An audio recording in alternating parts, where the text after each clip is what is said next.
The camera opens on a courtyard. The air is clear. There is a lake, or at least part of a lake, that occupies the interior of this courtyard, the water of which is shimmering. In the waters of this lake, we see reflected something shinier still. We see the towering silver trunk and branches of the great tree, which I guess crests the pinnacle of Glimmer Falls, and the golden leaves that spring forth from its branches. We see all of that reflected in the shimmering surface of this lake. On one of the banks, we see a table, and around the table sit 7 figures, with an 8th approaching the table in a somewhat craven, genuflecting type manner. And that person speaks. And that person's you. I think it is, yeah. Okay, yeah. My lords, I am terribly sorry to interrupt in this fashion, but there is absolute carnage and chaos occurring down in the old city, and frankly, it must be dealt with. I have suffered the grave indignity and personal injury of, and he stops to take a handkerchief and wipe a tear from his eye.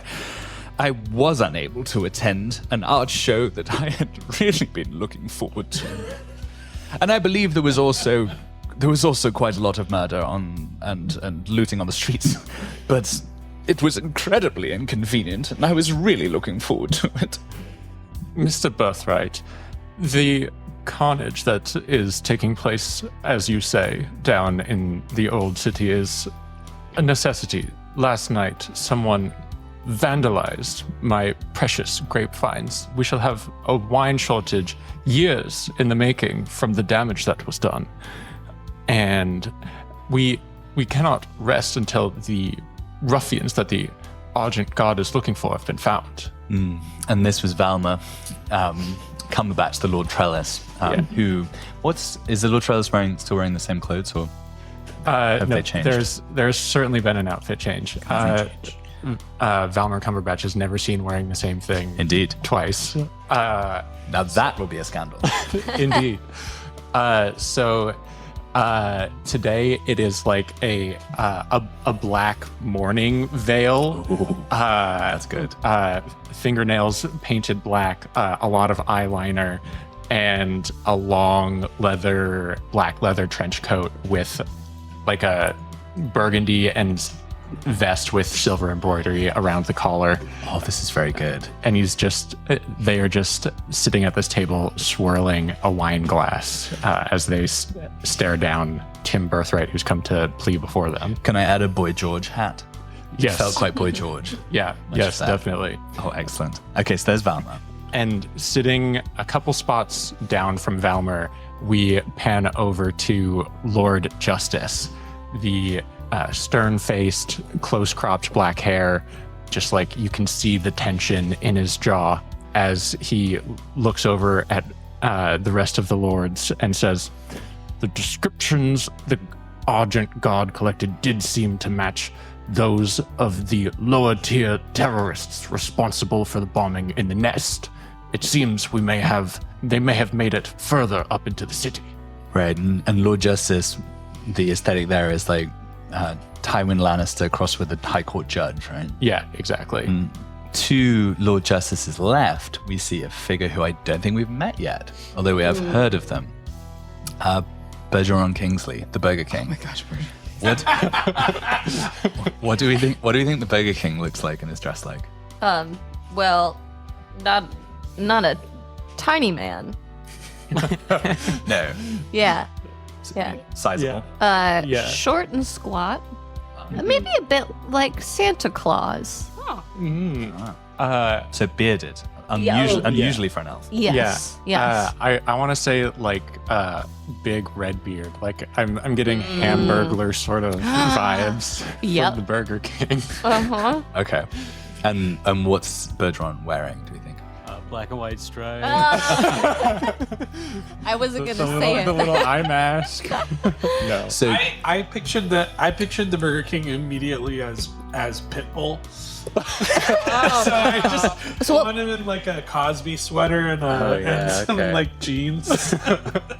I like the Cosby sweater kind of style. Yeah. I do think, I mean, the Burger King is a bit more rough spun. Yeah. Like operating, so it's surrounding natural pastures, I think, is Burger King's. And Yeah, also, and the Undercroft. and the Undercroft, yes. Yeah. The grain fields under the mountain. Okay, this So is the- changing things. It's the Burger King. I think probably like some quite large, meaty hands. Yeah. That makes sense. I'm now picturing like a lumberjack flannel unbuttoned with like just gaudy necklaces underneath it. Like Pitbull. Yeah. I guess it is still Pitbull. Yeah. I think a deep V and some bling makes sense Yeah. for the Burger King. Yeah. And I think you see Rings. Valma in particular. Yeah, rings, big signet rings. Valma looks disgusted. There's no are there sunglasses in this world? Because he definitely has a sunglasses tan. Oh gosh, maybe he's got a bit of the diner drives and dive-ins and what's Guy Fieri. Guy Fieri. He's got a little bit of Guy Fieri. The Not only person in the entire Glimmer Falls who has frosted tips. maybe so. And this is treading on Spoutlaw's territory a little bit, but he's such a wonderful, fantastical character. Guy Fieri, I mean. Yeah. So Bergeron Kingsley leans forward with those big mitts on the table, kind of hands clenched in a fist. And God, what do we think? I think he's a bit like, can I do Del Boy? Would anyone even know if I did? Del These Boy? old British characters. I think he's like a kind of working class British guy. It's that vibe. He's like, look, I want those miscreants found and hung. I'm losing an absolute ton of money rebuilding the factory as it is. They blew it up and they let all of my little prees out into the streets. It has taken me weeks to gather even, what was it, about 3/4 of them back in. I don't know what's even happened to the other quarter. They've been eaten by the mob, I suspect. But anyway, point being, someone better get these. What's the term of disrespect in this city? Like that someone like this might use for like the working class. Splinters in my side. That's really good. These Splinters is really good. splinters and grind them up. Otherwise, I'm going to. And I think Rocky Luminos is seated in the center of the table, like fingers steepled. He's been quiet so far this meeting and is just like kind of reading the room. He glances around the table, and I believe you're Rocky. Kingsley, old boy, you're quite right. I can't disagree with you, not a whit. These terrorists are making a mockery of this fine city and everything it represents, but we can't let them win. And if we shut down the old city, if we put grit and spanners in the wheels of commerce, then they've already won. I simply do not think that we should abandon our way of life in order to chase after some, well, we all know, some lower tier miscreants, some splinters, as you say. How hard can it possibly be to track them down and bring them to justice? And he glances over at actual Lord Justice. We must continue our way of life. We'll double the guard patrols and we can circulate the terrorist descriptions, which at this point sounds to have been circulated around most of the city one way or another. And I think we must reopen. We cannot keep the city on lockdown. And he looks around. Shall we vote upon this course of action? One moment, my dear.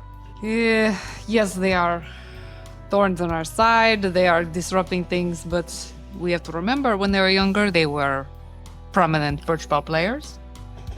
Is Elizabeth Blackrock, Yeah. head of birch ball. I would not like to see an uprising from the lower tiers supporting elves that they identify with. So Apparently, one of them is very strong and sexy. So what is Maybe a few. what does Lisbeth Blackrock look like here at the table? Elizabeth Blacklock is very angular and has a dark bob hair. And she's holding a cat. Very villainous of her. That might be a cat just like perched on her shoulder. And she's wearing shoulder pads. Very good. Just to round out the table, listening to this latest edition by Lisbeth, we see Fanny Flanagan. Yeah, I think She has a noisy voice. CEO of Starforge. Starforge Metals. the biggest person at the table. I think Yeah. gotta be Yeah. like hench, big face, like muscles. Maybe even wearing like an apron, like one of those Yeah, like a blacksmith aprons. I'm almost picturing it as just like almost like what's her name from Little Shop of Horrors? Oh. The plant? No, not Audrey. Not Audrey. Oh wait, Audrey. Yes, but That is the Audrey plant. You're The talking plant about is named after. Audrey. Oh, okay. Audrey. Oh, Seymour. Yeah, but maybe not quite as wilting. Just Also, actually, not that far away from the Bob's Burgers mom then. yes. Linda. Linda. Hey, You we're do Linda gonna Linda. Belcher? Fanny Flanagan. Yeah. Do you want to be Fanny Flanagan? I don't know what she's supposed to be. So like- so Fanny Flanagan, she probably spends the most time in Lower out of anybody, like down working in the forges. Yeah, she's And hates the people there. not because they're poor, because they're lazy. She Yes. thinks they're lazy. Yeah. Oh God. Blab. Okay, Oh, well, blobby. I mean, this feels like a lot of responsibility. I'm well. I mean, let's pass Lord 7 around the table. You get a Lord 7 and you get a Lord 7. Yeah, give it a go. So, how do you think the lord in charge of the blacksmithing and kind of metalworking company would respond in this situation? yeah, this. I went Aussie. Okay. It's everywhere. Linda, Bob. Blobby. Bobby. Okay. With these scumbags down here in the lower pool, we'd have a revolt if we it tried to crack down on their favorite players. They don't. These filthy little animals don't love anything more than their sport. I think however we proceed, we need to be judicious, and we need to be sneaky, and we need to show these bastards who's boss. I like that. That was scary. And then finally, the seventh lord is present only in the form of a glowing will-o'-the-wisp, Oh, wow. hovering above the chair at that side of the table. What do you think the coloring is of this will-o'-the-wisp? It's like a very pale purple that's pulsating a little bit. It's just like very bright in the center of this orb and just a little hazy as you get towards the edges, and it's slowly bobbing up and down above the seat of the chair. Silently in Yeah. this instance. Thankfully. Yes. And a vote is taken. Rocky casts his eyes around the table. The poor Tim Birthright has been completely forgotten for minutes here, and the vote comes out in favor of Rocky. He casts the deciding vote. So who's on either side, do we think, on this? So definitely Valmer wants more vengeance. Yeah. Valmer and Lord Justice were on the continue the lockdown side for sure. Rocky and it sounded like Lisbeth were on open things up. Fanny Flanagan similarly. Seems like the Burger King also wanted more Yeah. crackdown. Yeah. And so Fanny Flanagan. Wait.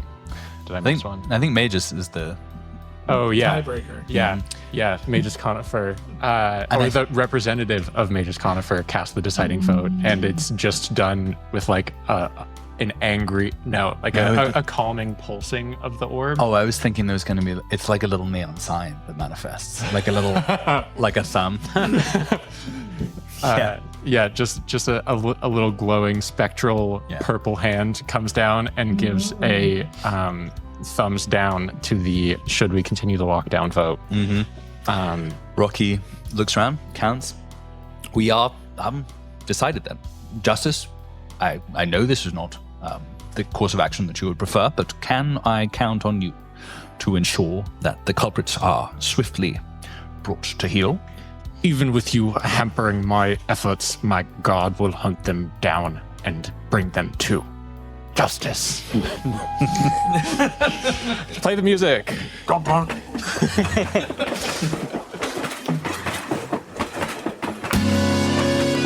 We merry band of thieves and ever vigilant vigilantes sequestered underneath the bourgeoisie in the shadow of the wall where they still tell tales of a gilded age before the world was blighted by the fading and the forest pushed us all inside. We welcome you to Born to Die.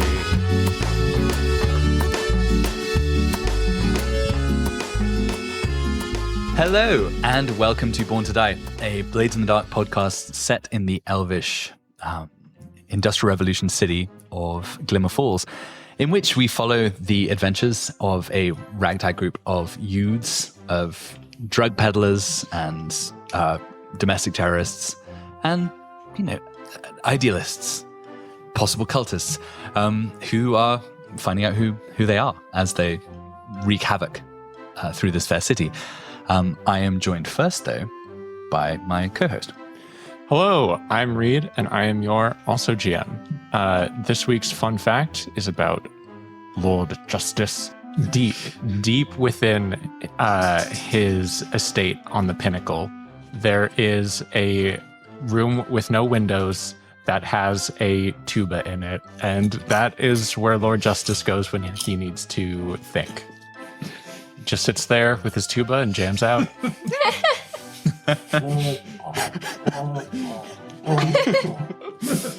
the only thing tuba knows how to play.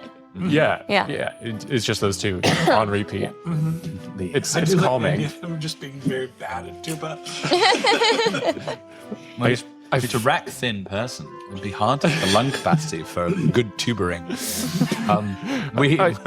I just find the noises soothing. Now I'm imagining Tywin playing the tuba. That'd be lovely. Okay, we're also joined by 4 of our 5 wonderful players today. So, starting on my left, that's my I'm on your left. Hi, I'm Carissa Fitzgerald, and I play Alara Phelan. And Alara, as you likely know by now, loves her little pigeons.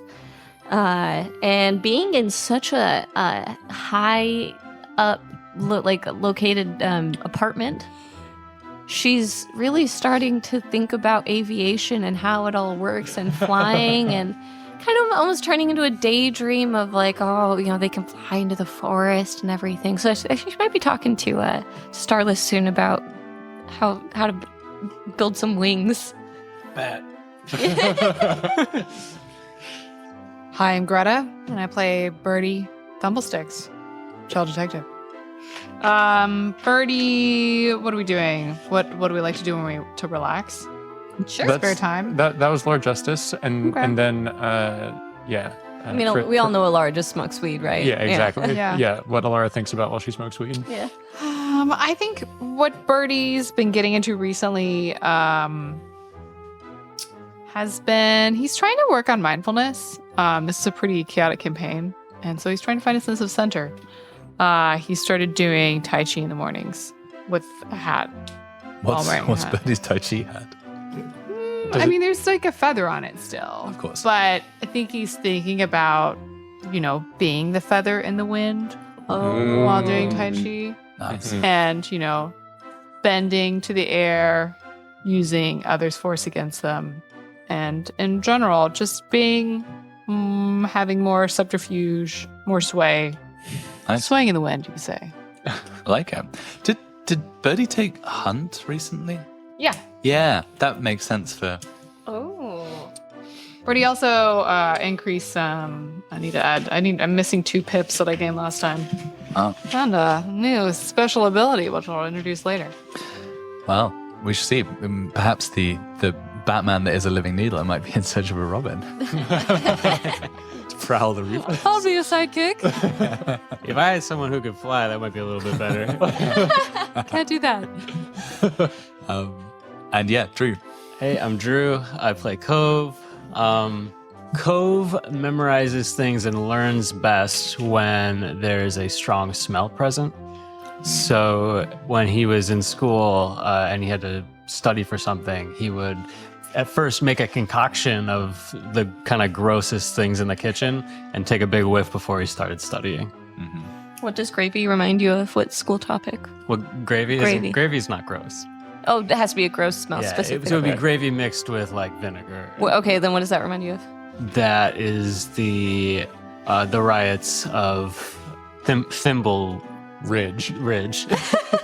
Of course. The Ridge riot. So that would mean that you'd then have to take in a sample of the smell with you to the exam. Yeah. So you just come in like arms full of all these tiny little tinctures. Yeah. It's not against the rules. Yeah, there aren't any words on here. It's not cheating. There ain't any words on here. This is most irregular. And Ryan. I'm Ryan, and I play Starless Thrain, aka Sky Starful.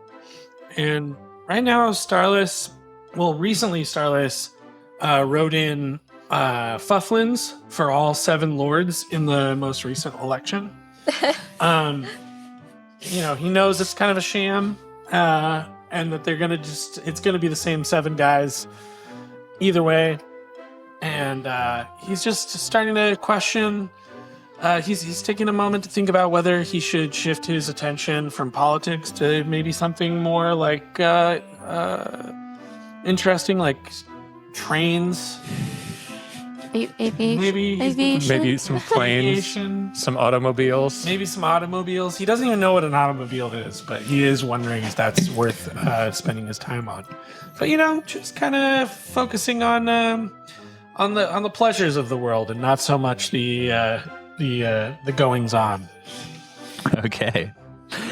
So in last episode, we took the opportunity to try something a little bit different and did a sort of flashback investigation of the life of the bread boy in whose apartment you have been camping out overnight and performing open heart mechanical surgery.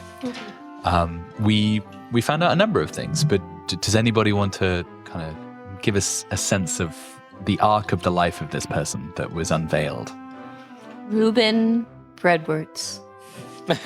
Reuben has the worst life in the world. He had a rough childhood for sure. He proves that like while maybe privilege does afford some protections from suffering, it doesn't completely insulate one from it. Yes, he did murder his father with gluten. That wasn't explicit. But it was implied for sure. I think Heavily it's not called implied. manslaughter. Different. Panslaughter. That's right there. I think it depends on if you can prove intent, and I think Well, it depends on if you can prove the bread did it. I think it was a coincidence. And you would. isn't he Cove's? Grandfather? No. Wait, no. no. Would have been. If, Yeah. Yeah. Oh, Cove's mom dated the bread boy way back in the day. That's right. right. Okay. I mean, Which also means that Cove's mother is one of the unaged ones. The bread boy isn't one, and neither is Cove's mom. Oh, No, they just started aging after Yeah. threatening. right. Exactly. Right. Yeah. So they aged like elves until 50 years ago and have been progressing at a human rate since. But it does certainly imply that there was more back and forth mingling. And well, that Kozma was part of the city. She wasn't a refugee from the forest. yeah. And that back then the walls between the old city and the lower tier were not Yeah. Weren't there. impassable. Yeah. Okay.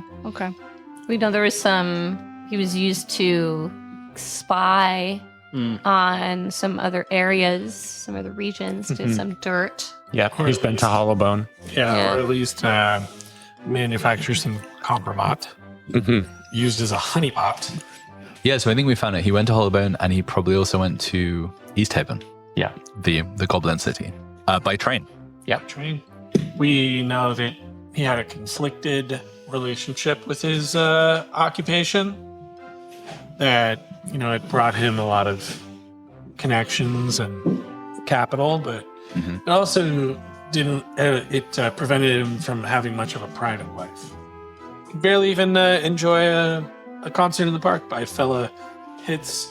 What is it? Fella hurts Gerald. Fella hurts Gerald. Yeah. Fella Oh, I didn't even remember Yellow this. Ritz Harold. Yellow Ritz Harold. Yeah. Without having to I'll be honest with you guys. I don't think I understood that as a joke last time. Oh, it's like Ella Fitzgerald. now, yeah. Yeah, I don't think Jeff did either. Actually, he asked if it was a German Oh, that's so funny. musician. I also didn't. Yeah, I also that went didn't. over my head. A lot was going on last week. It was very funny. Trust me. Yeah, Everyone's gonna catch on to it the first time they hear it. everything that happened on Tuesday was very funny.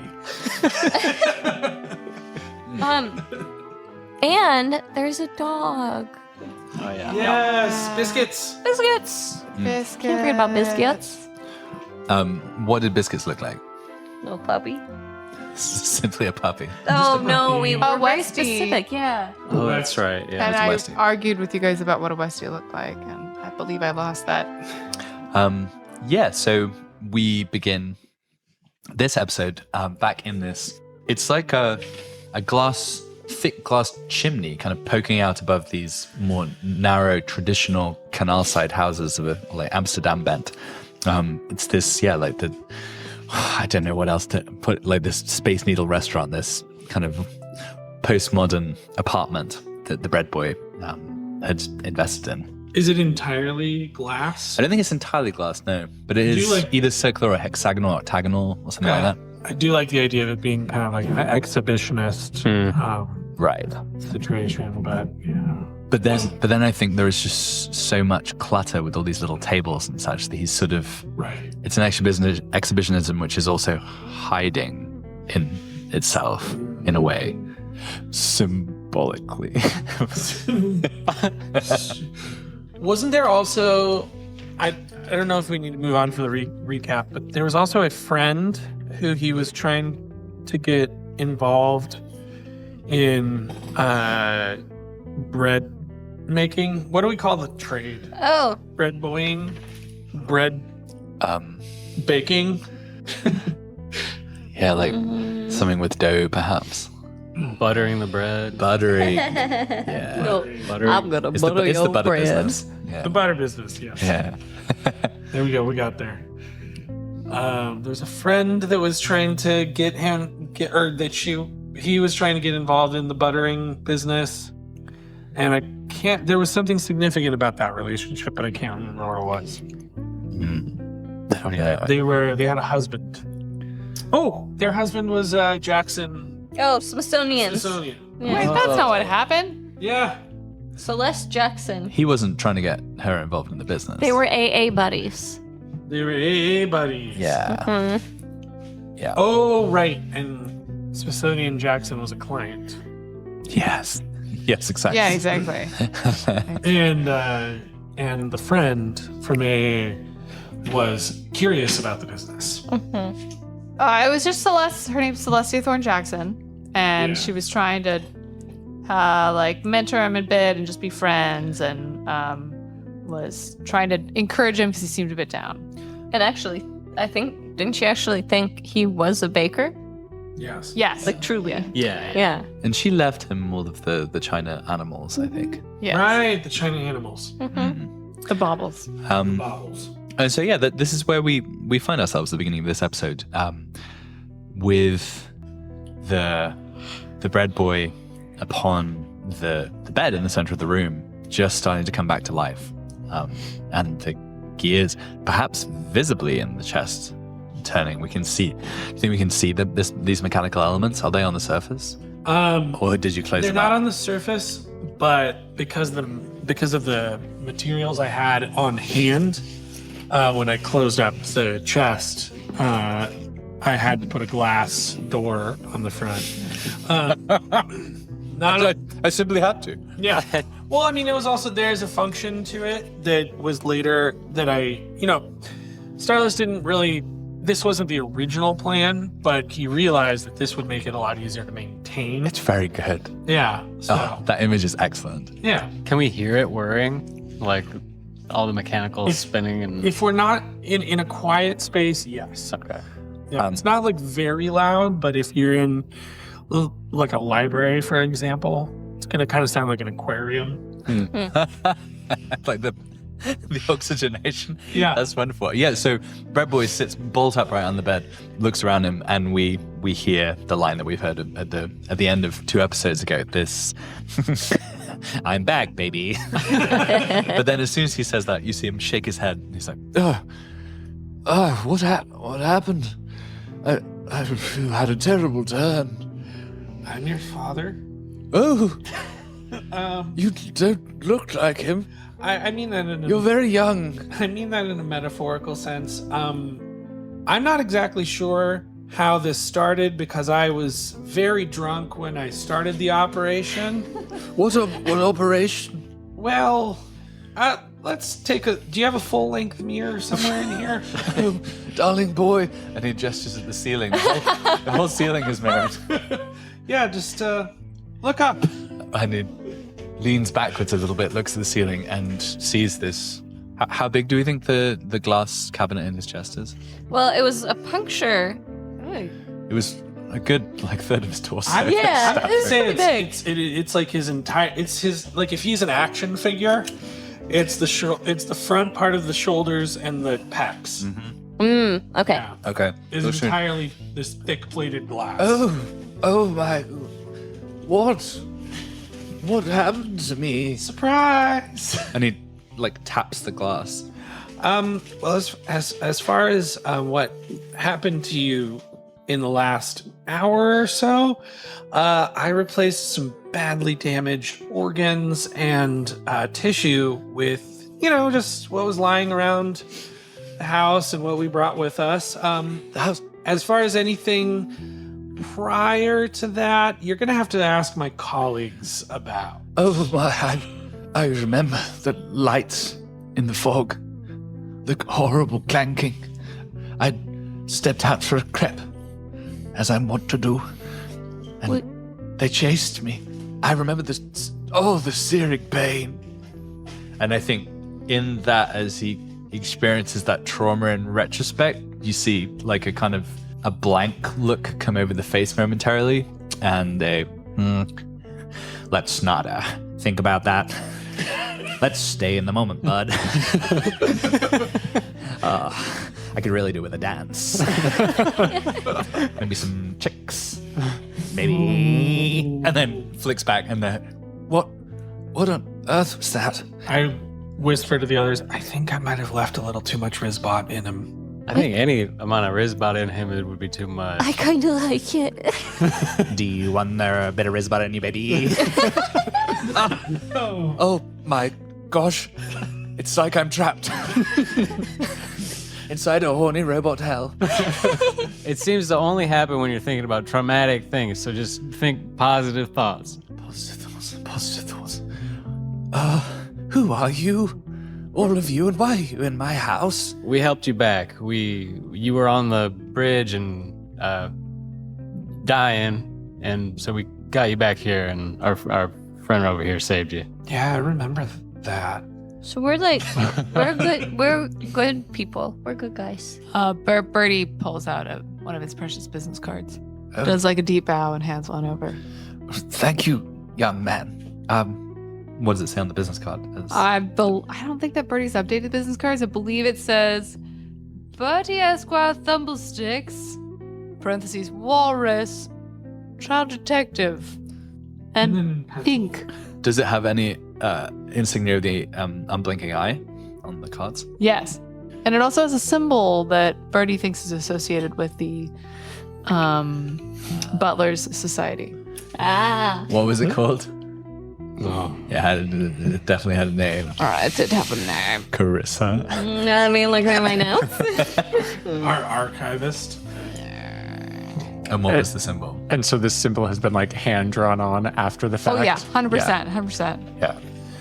I like the idea that also there's like just impactful freelance firefighters. Yeah. There's a very crowded business card. Was Summer Butlers in the Yes. name anywhere? Yeah, It was. something about It was the Summer Butlers. Was it the Summer Butlers? Yes. Wow, that was a It was deep like cut. the Brotherhood of the Summer Butlers. Brotherhood of the Or Summer the Brethren or Butlers. something like that. So reason is like, the Summer? No, the fire chief. Well. And then I think the bit that he fixes on, The unblinking eye. Is that Barbara Inkwell's outfit? That's correct. How is Barb? I keep writing her notes and floating them down the river, and I haven't heard back. Oh, well, perhaps she can't float them back upstream. I'm not really familiar with how rivers work. But she's been in bed for the past year or so. Had a horrible incident where she was beaten up by some hooligans. Oh, I'm terribly sorry. I recall running into Barbara when I was quite a lot younger. She was full of vim and vigor. What a fine woman, and very dedicated in her pursuit of the truth. Are you one of her apprentices? I am. And what truth are you seeking out, young man?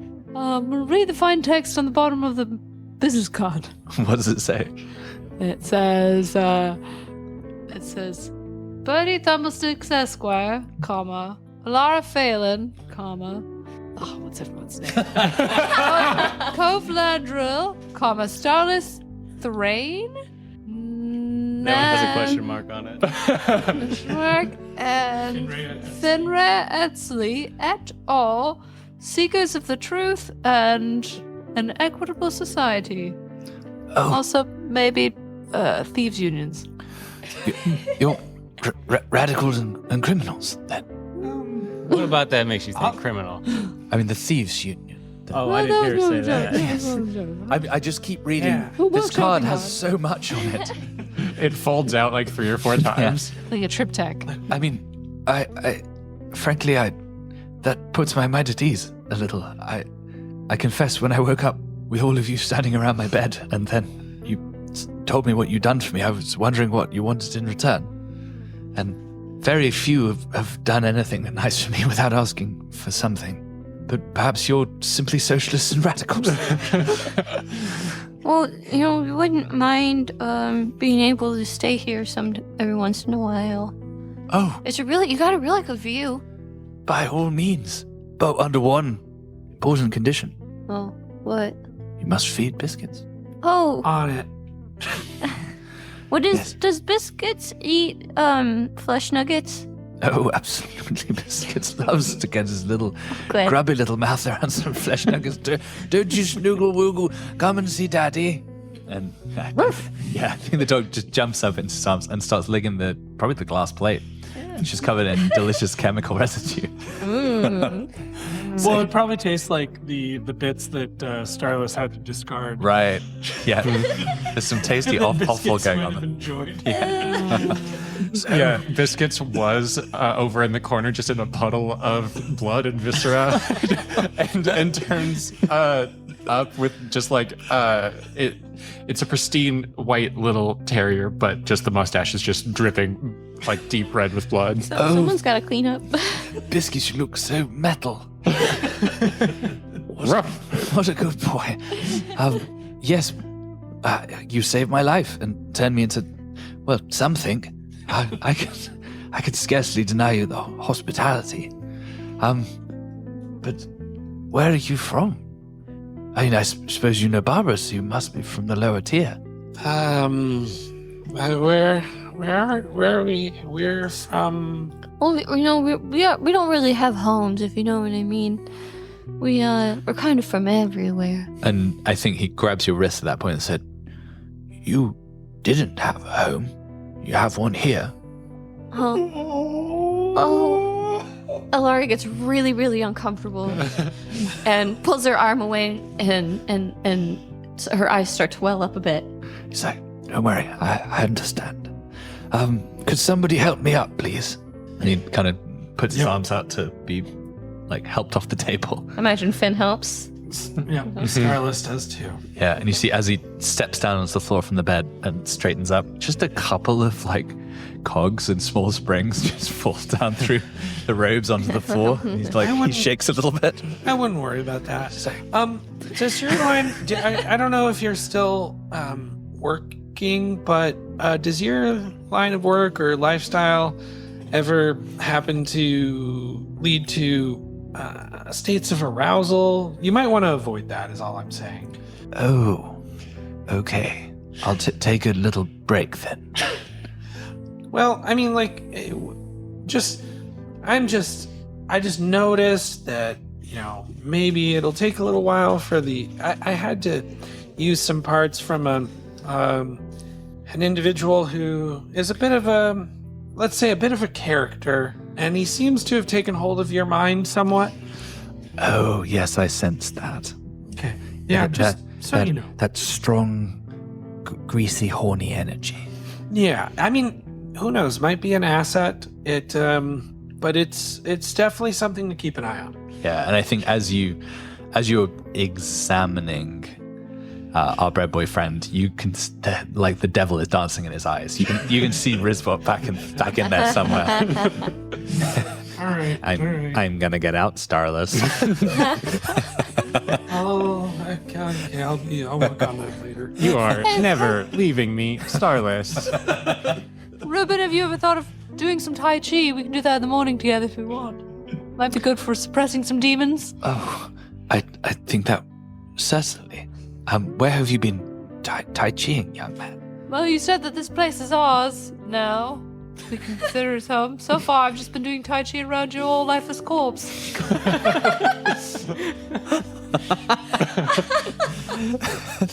That's even colder and more metal than the bloody mouthed dog. But yeah, are you a fan of the genre? I've had my moments of darkness and frustration, which I've confessed I've turned to the powerful sounds of Iron Slonky. I noticed your collection. You have some pretty rare wax birds there. I've been around a long while. When I acquired them, they were fresh and by no means rare, but now I suppose they are. Did you ever meet the band? Never. They were not a band that toured up here in the old city, but I followed their exploits down in the lower tier from afar. Hell yeah. They seemed like they rocked pretty hard. As the bread boy says, rock and hard.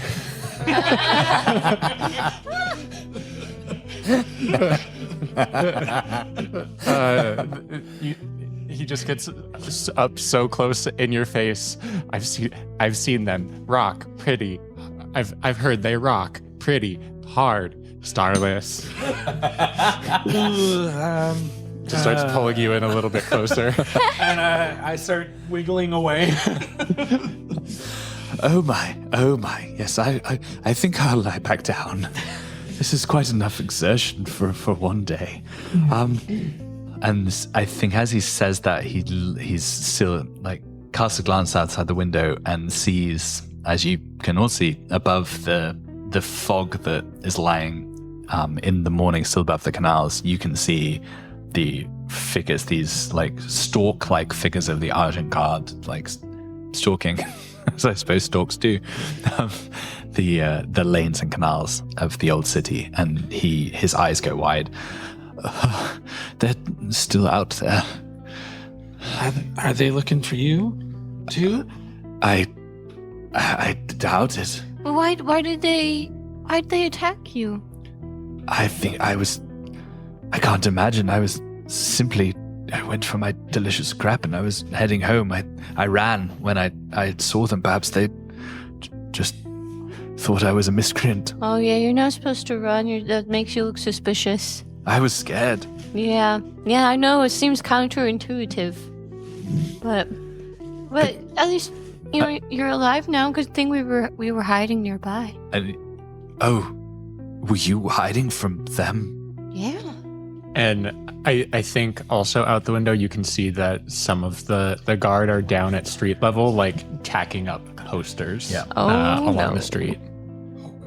I don't know that you can quite make out what's on them from up here on the 5th floor, however high we are.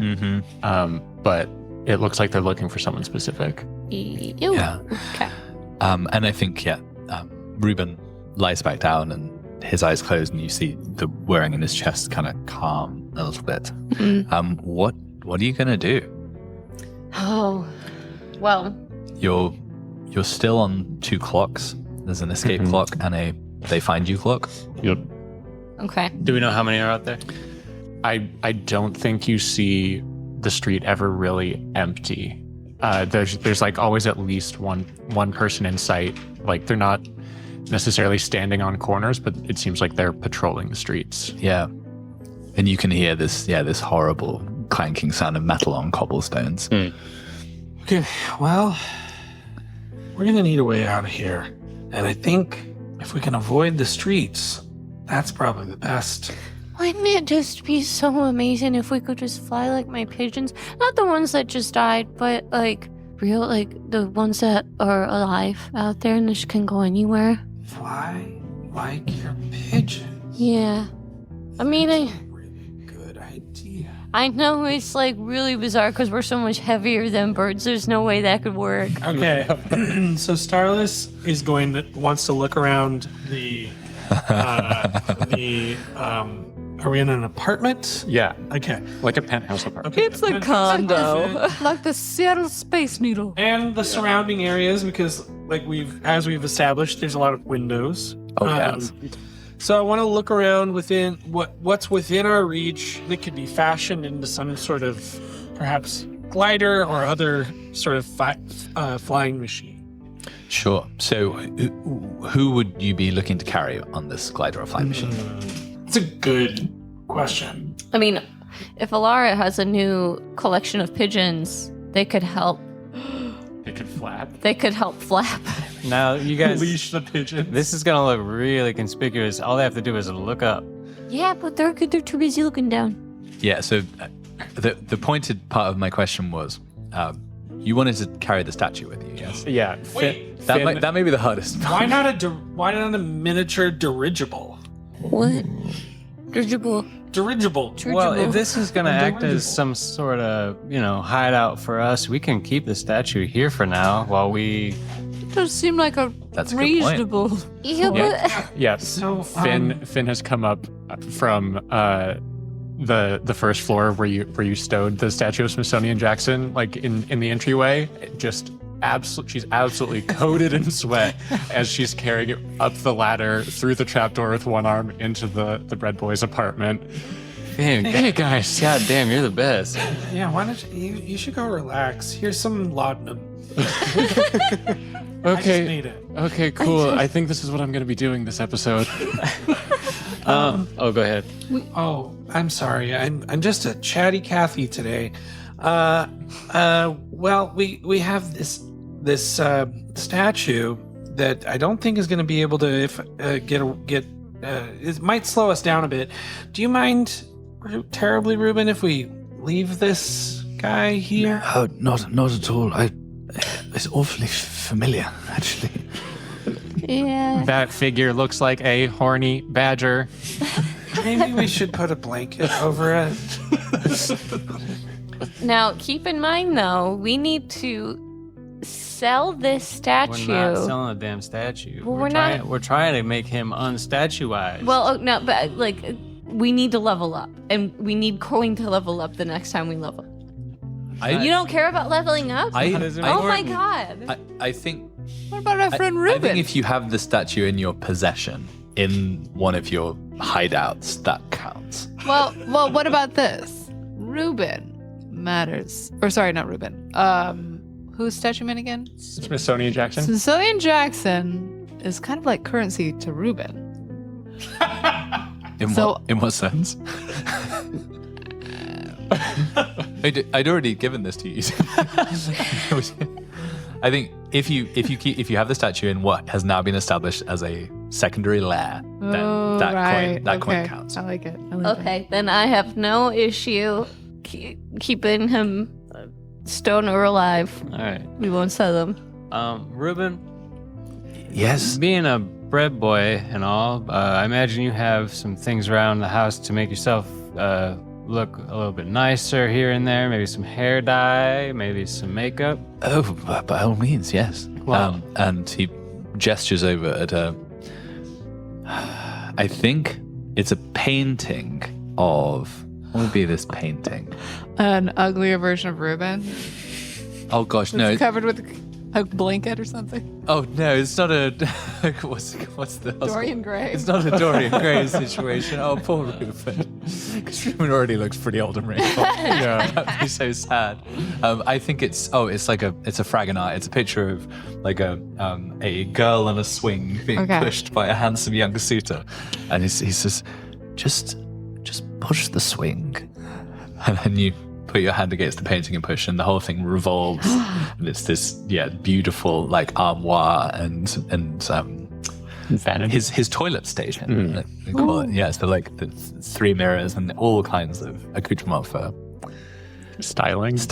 Yes. The way I see it, they know who they're looking for if we can disguise ourselves. And maybe, okay, they're looking for 5 of us. So maybe what we can do is, like, pretty, you can get on my shoulders. Oh, and then maybe Finn wants to stick around our hideout and guard the statue. Yeah. But Then then maybe visit with the neighbor who we're not supposed to know about. Yeah, guys. Let's not split the party. Hey, Well, no, I mean, we're decreasing our number because Right, but Finn's if you're not going to go here. somewhere else, don't leave Finn behind for the next. What will we do with the next episode? hey, you guys, let me out into the world with all those sexy people. Baby. I think Starless takes a tool out, maybe a little spanner or screwdriver, and adjusts something behind Ruben's ear. Ruben's like, chamomile tea, please. Chamomile tea. I need to stay very calm. I'm gonna take some black hair dye and kind of sprinkle it in my hair, do a little salt and pepper, and then I'm gonna do as well as I can old person makeup. Oh, nice. Give myself some wrinkles. Are you just disguising yourself or disguising the whole team? Well, if they seem on board, I can try for everybody. You can disguise. Well, Birdie will be on disguise because Birdie's going to be on my shoulders. All right. And just like that, we have another dress-up episode. If there's not a dress-up sequence, did we really play Blades in the Dark? No. Okay, so this sounds like a role that's being led by Drew. Yeah, Cove. Well, Drew's making the role. Yeah, Cove is executing that. yeah, thank you. Yeah. Probably a group action with like everybody contributing. And what is the action rating, do we think? Finesse? I could see finesse. Does anyone want to argue with anything else for anything else? We're creating disguise. We're doing like makeup to disguise ourselves? Yeah. Yeah. Why not tinker? Tinker could work. Well, depends on who's leading it. yeah, you're leading it. Oh, I'm leading it, and unfortunately, I have bruised ribs, so that means I have less effect. Oh. But I do get to roll 3. For finesse. For finesse. Or for what? Finesse. Finesse. Okay. Yeah, sounds like finesse then. Okay. Cool. Everybody who wants to everyone rolls contribute, finesse? roll Everyone finesse. rolls finesse.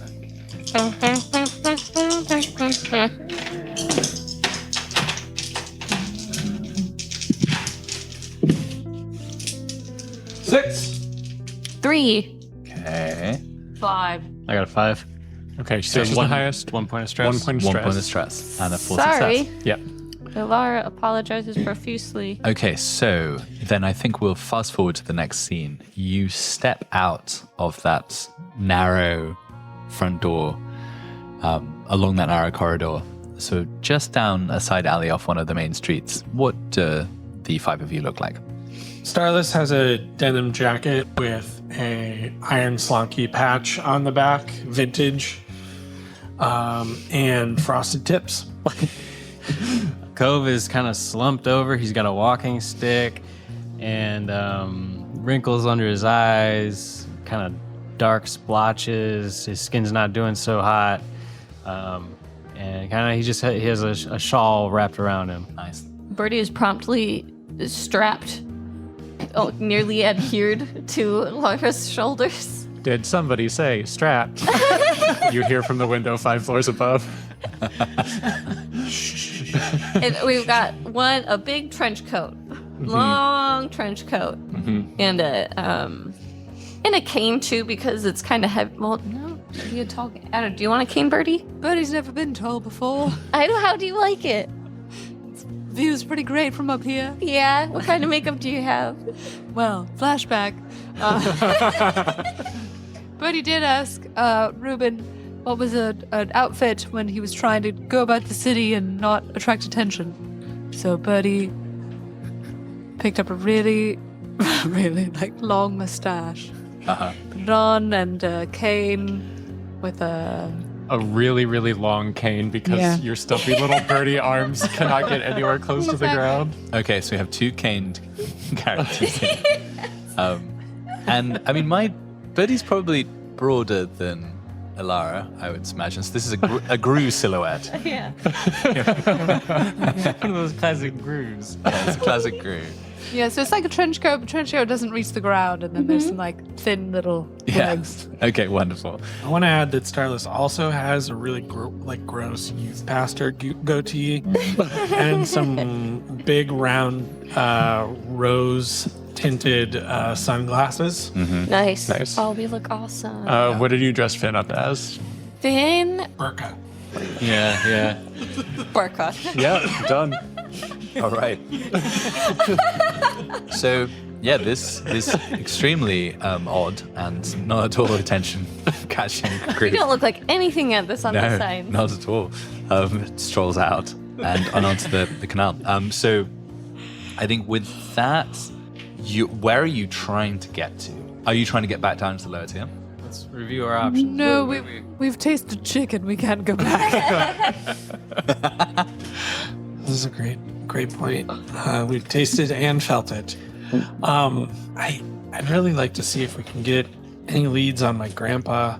I'm not saying that's what we have to do, but it is something I'd like to do. It took us a hell of a long time and a lot of effort to get up here. I think there's still stuff we can do up here, and I don't think going back down is the best option right now because it would take a hell of a lot to get back up. All right. So, in order to find out more about Ethanic, you need to head over towards Tower. Okay. And then the other part of this is maybe should we try and is there any way we can lose some of this heat? Sell us on an idea. More dress up?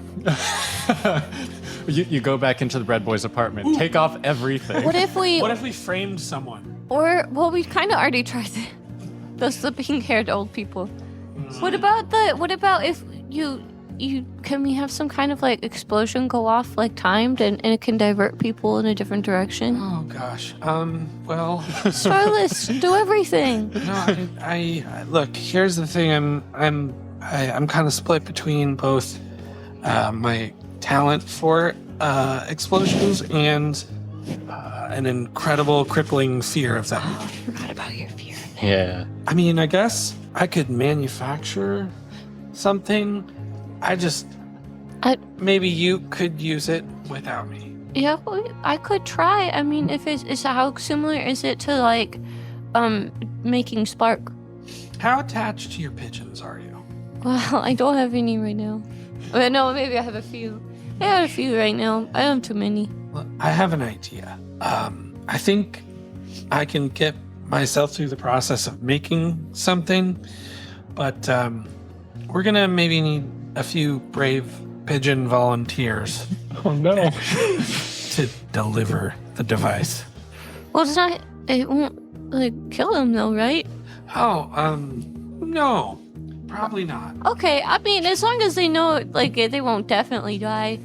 They don't really understand that concept until they have. Yeah, I know that you take great pains to keep your pigeons safe and alive. Yeah, it kind of hurts me when they die too. It's weird. Okay, so option one, our usual which is to blow something up. We have already gotten the disguises. So that... What are you trying to achieve with blowing something up? To divert blow attention something up. in the opposite direction as we go towards the tower. Okay. So that we could more easily maneuver through the streets and such to get Right, because that's always worked before. Okay. Blowing something up. Okay. It's never backfired once. Okay. So that's so distraction. Yeah, So, exactly. So if that's the plan we went with, what do we want to blow up? I don't know, we could just, maybe we could make it kind of safe. We could blow up by a fountain. I mean, yeah. Because then that way, if anything catches on fire, it'll just go out. This is also such a good opportunity to strike a blow to the heart of the Empire, you know? Oh, I mean, yeah, we could, like, blow up something big, too. But, I mean, if you want to. Birdie, I'm so sorry. I talked over you. That's okay. Buddy was lost in thought in a flashback. Yes. Well, while we were in the toilet of Reuben, Buddy said, "Say, old chap, I bet you've come across a few figures in your time who have been too keen on the powers that be. Was there any sort of way that any people in an underground resistance of sorts, or different societies, code words we could use to connect with people, maybe who aren't so keen in the Seven and might assist us in some sort of, I don't want to say explosion, but maybe a subterfuge or distraction."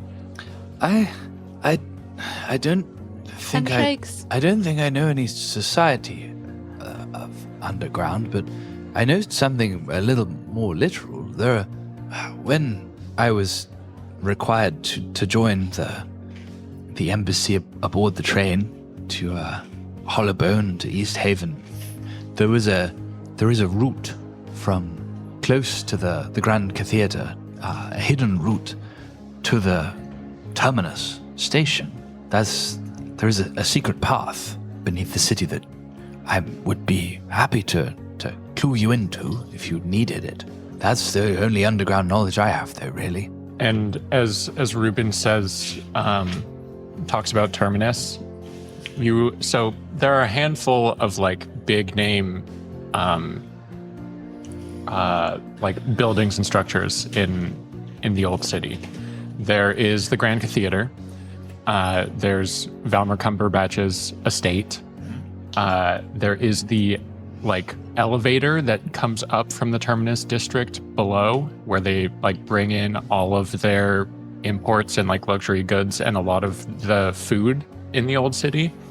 There is Tower, which is where you're trying to get to, and there is the like large gladiatorial arena, and I think those are the 5 big, The ones we know about so far. large structures that we know about. How realistic is it for us to get to Tower? You are not, so Tower and Trellis are on opposite sides of the old city. And where are we now? You are fairly close to Trellis. Yeah. Okay. On that side of Upper Sunpool. Yeah. Yeah. It's possible. You did a good job disguising yourselves. You got a 6. Right. Yeah. There's guards out there looking for your posters are going up. Yep. And so there's wait, where definitely is this risk. tunnel? Under the Grand Cathedral, which is not too far from where you are. That's pretty central in Upper Sunpool. So that would be a route to Terminus and to the elevator, basically. A secret one. Wait, and that where's- doesn't take you to Tower, though. Where's Terminus? Terminus is right in the middle of the old city, essentially. It's the pivot between upper and lower, essentially. Yeah. Most people don't come up through pipes and an underground I see it. Okay. frog people chimney. Most people come up the elevator. Yeah. Fine. Do dirigibles exist in this world? Not that we have experienced yet. Can I make a suggestion instead of blowing stuff up? Is it a dirigible? No. I've heard So, those blew up. Blowing stuff up, we're going to anger the wrong people. We're going to scare the wrong people. I think if we want to make this a 2-for-1 where we incite some sort of, revolutionary thought, we can. I know we have some voice recorders. Is that correct? Well, we have the robot that says good morning. So That's true. I don't know. Do have good morning. Is that something we could manage? To do what though? Just with it? voice recorders? Tell me You mean more. to start a podcast? Well, instead of having pigeons take explosives, they just take our rhetoric. They take our revolutionary talk into the sky, and everyone will hear it, and we'll get people riled up. I love and a cove. distracted. I love a cove, and then we can get one of the pigeons to drop transcript of the written thing. It'd be maybe a miniature pigeon-sized newspaper. Yeah, that's great. I mean, that, Are we talking about pamphleteering? I think we are. well, and what's the message that you would want to distribute? I think I'm gonna leave that to Starless. Well, so I can remember some things from this message board that I was reading. It talks about the secret, the real use of the secret tunnels, and Lord Valmer's parties for, that are, shall we say, a little more private than the one we attended. It's the tunnels under the crepe store, right? Yeah. Now you're waking up. Yeah. Now you're seeing the truth. Yeah, crepe gate. And these parties are the real reason the Lord Seven are long-lived. Yeah. Yeah. They have these parties where they take in a bunch of people who won't be missed, and they torture them, and they extract from their tears a substance. Chromadrine. Now, we don't know if any of this I don't is know who true. you are, but you are on it. Do you read that? Are you familiar with the They're subconscious. Yeah, that was just the voice of the message board in your head. That was just the voice, of my memory trying to jog itself. Starless has had a couple of head injuries recently. Yeah. some internally inflicted.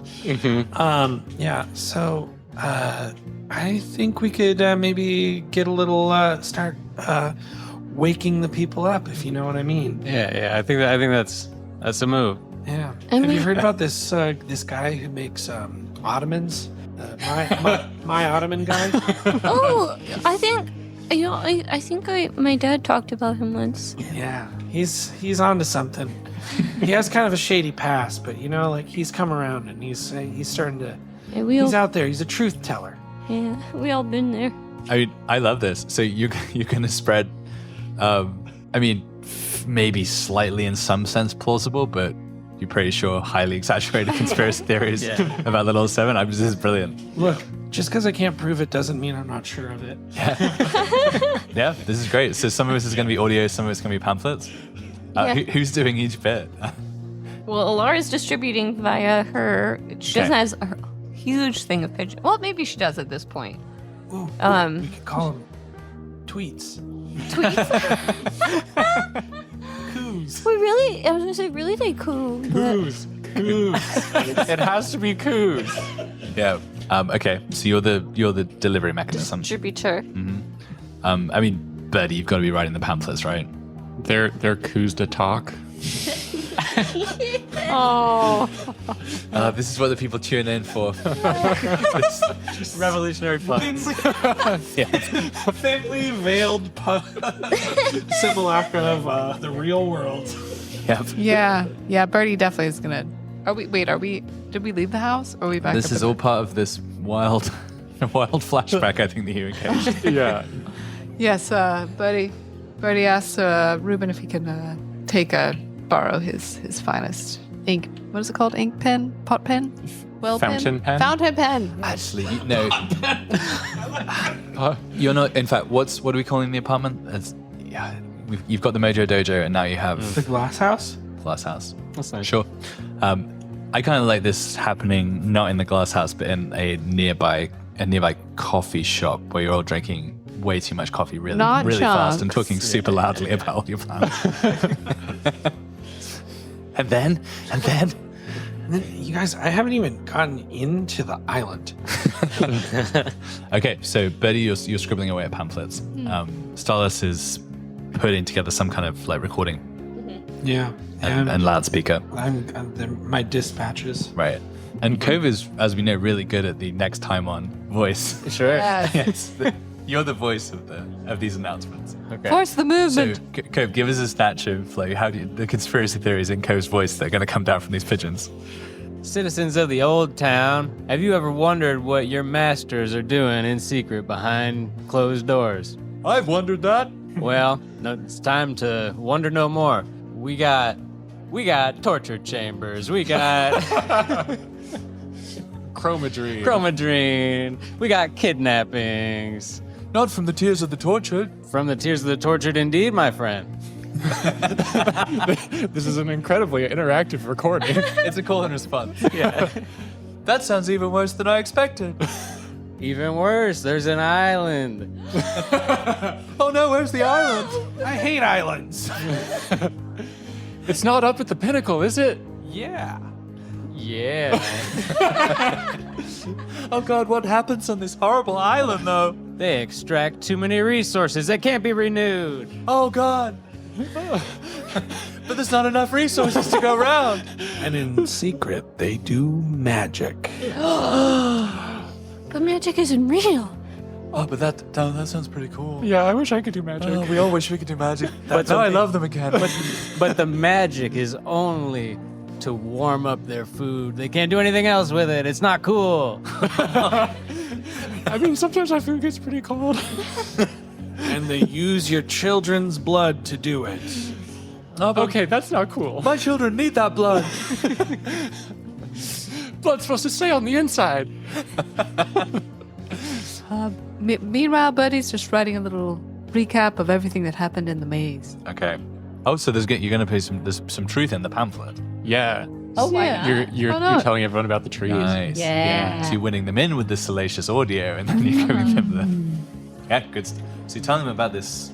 There's a tree, Yeah, it's a and salacious audio sandwich. you're telling them there's a tree in Valma's estate, or there was until it was destroyed. Yeah, tree Yeah. and magic and I some mean, sort of that is scandal. crazy, foresty, pagan, mystical stuff. All right, so I think you They go. turned a badger into a statue. Can we end all of the things on All Hail Lord Flufflins? All hail Fufflins. All Hail Flufflins? Can we do it kind of like subliminally? No, I want to be very forward. Yeah, the first letter in every row. Yeah. Superbliminally. All hail Flufflins. Should we get it on tape? I wasn't ready. I wasn't Gonna call ready. him Lord I'm Fluffin. about to say all hail or just hail Flufflins. I don't think Birdie's ready to join this cult, guys. Too late, Bernie. This is the recording that's out in the city. This is just the bad take. Yeah, with you saying each other's names. Yeah. we have Just to don't go. tell my name. We have to go through the cedar. We have to go through the waxwing, waxbird, and just like strike out our names in the Yeah. audio. Redacting the. You bop it on the beak Yeah, whenever it's about to exactly. say your name. Okay. Okay. 3, 2, 1. Hail Flufflins. Nice. That's good. That's good. I believe it. Yeah. So now I think we need a group roll for how effective this is going to be. Yeah, All right. and Well, I think you can all probably use sort, right? different Yeah. stats depending on what you're doing because you're all taking different portions of this endeavor. I have a 3 in Yeah. consort, so I'm doing consort. Great, 6. Nice. awesome. That's a A lot. 5. Laura will be surveying the best spots to drop off these items. Awesome. Yeah. 4. That Buddy has 3 pips in sway and somehow still rolled a 3. Okay. So Who's one failure. leading So I this think one? One fail, but a 6. So I think Betty, you take a stress. That sounds fair. Take a bonus stress. And I think that's maybe some people get suspicious. This is how we do it. So it works really well, but with one mixed success and one fail, I think someone has to catch on a bit in the coffee shop where you're talking way too loud about all this. So I think you see like the barista is such a fucking poser. Like I think they've got tattoos of like they say Crepes? solidarity and crepes on them. Yeah. But hey, this person they do like crepes, but they don't like solidarity as much as they're claiming. And you see them like shifty-eyed looking at you, and then you see them kind of put down the coffee rag. They all have a coffee rag, right? They all on their arm. Put that on the counter, and then they just sort of furtively walk out of the shop. Sideways. I think maybe this is a good time to introduce Birdie's special ability. Oh, yeah. And, you know. Is it murder? Gosh, I hope it's murder. I just kill, motherfucker. Instant death.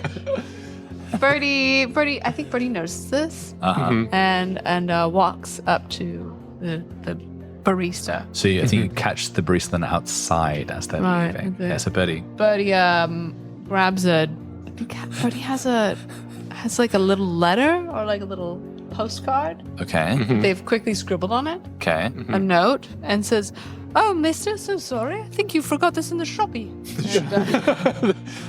And Do passes it you to- say that, or is that on the note? No, says it. Okay. And What? They look at you and start to like motion for taking the note.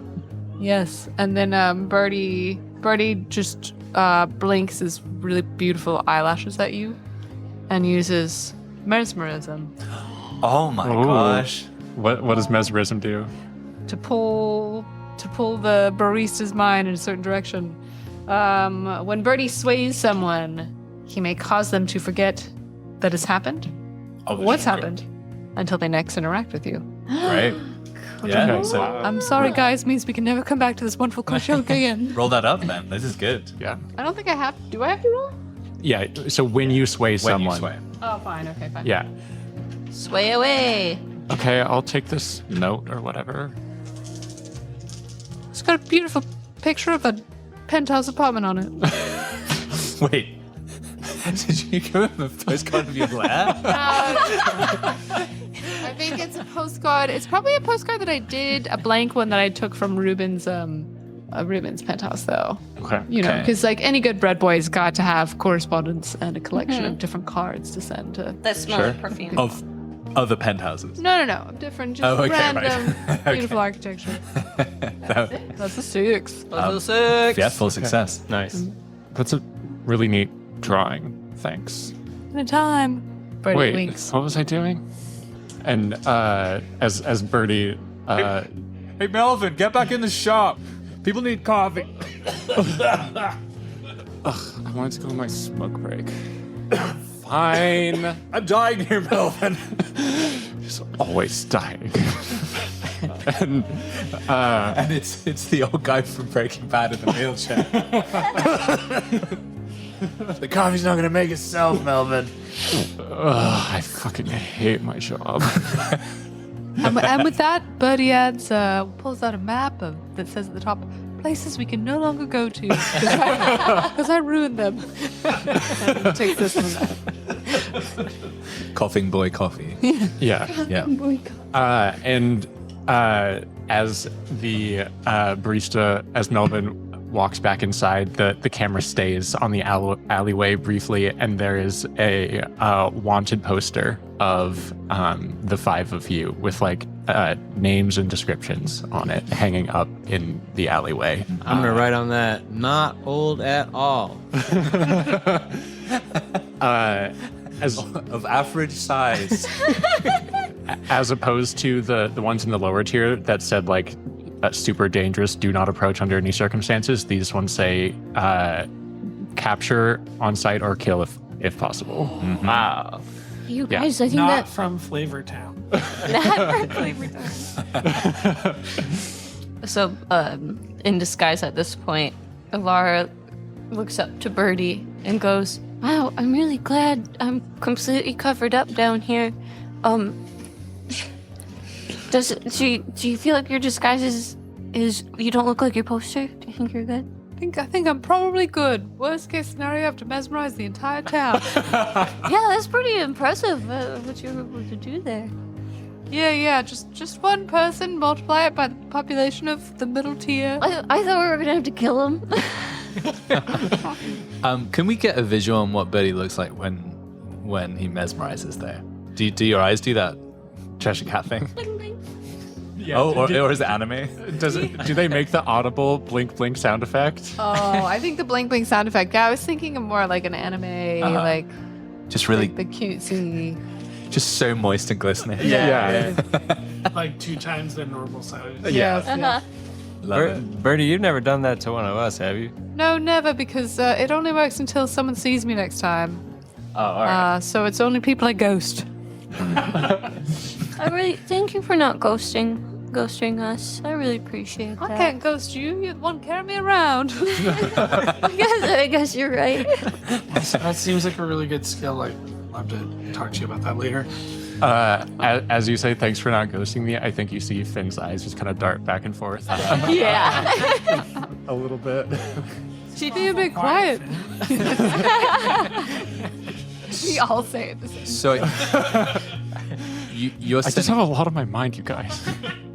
so you're sending this stuff happening in the opposite direction to which you're walking, right? So the audio is playing, the leaflets are falling, and I think we see it's all super successful. We see guards hurrying in that direction. You can hear even the clanking of a couple of Argent Guard moving in that way, and your route through the central upper sun pool and towards tower is reasonably clear.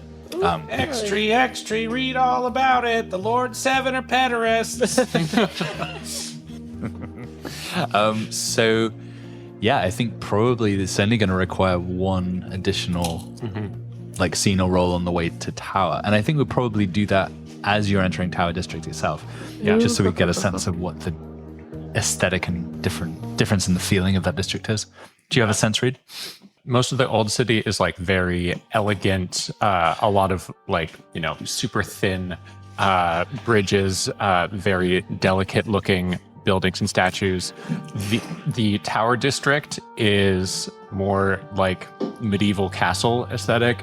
There's a cobblestone wall around this corner of the district, and there's a massive cobblestone wizard's tower rising very high up into the sky, probably 300 feet tall in the center of this district. And you can't quite see behind the wall because the gate is closed. But Bertie might be able Old to school. see over it. Yeah. So we think that there's another gate for this whole district. I think so, because Tower is a research company. They can't just have people walking in and out of the district when sensitive information is sort of everywhere. Okay. Can the pigeons see? Or are there no pigeons? The pigeons could certainly fly over the walls. Okay. Yeah. Alara will use. I think you've used them though. Oh, Yeah, I guess that's I think fair. the flock is busy. They're actively. Disseminating. Yeah. Yeah. Can I make a tweak on that? So just thinking about the nature of how Tower would run security. So I totally agree with you. I think this is probably the oldest part of the city and has that medieval fortress feel. Yeah.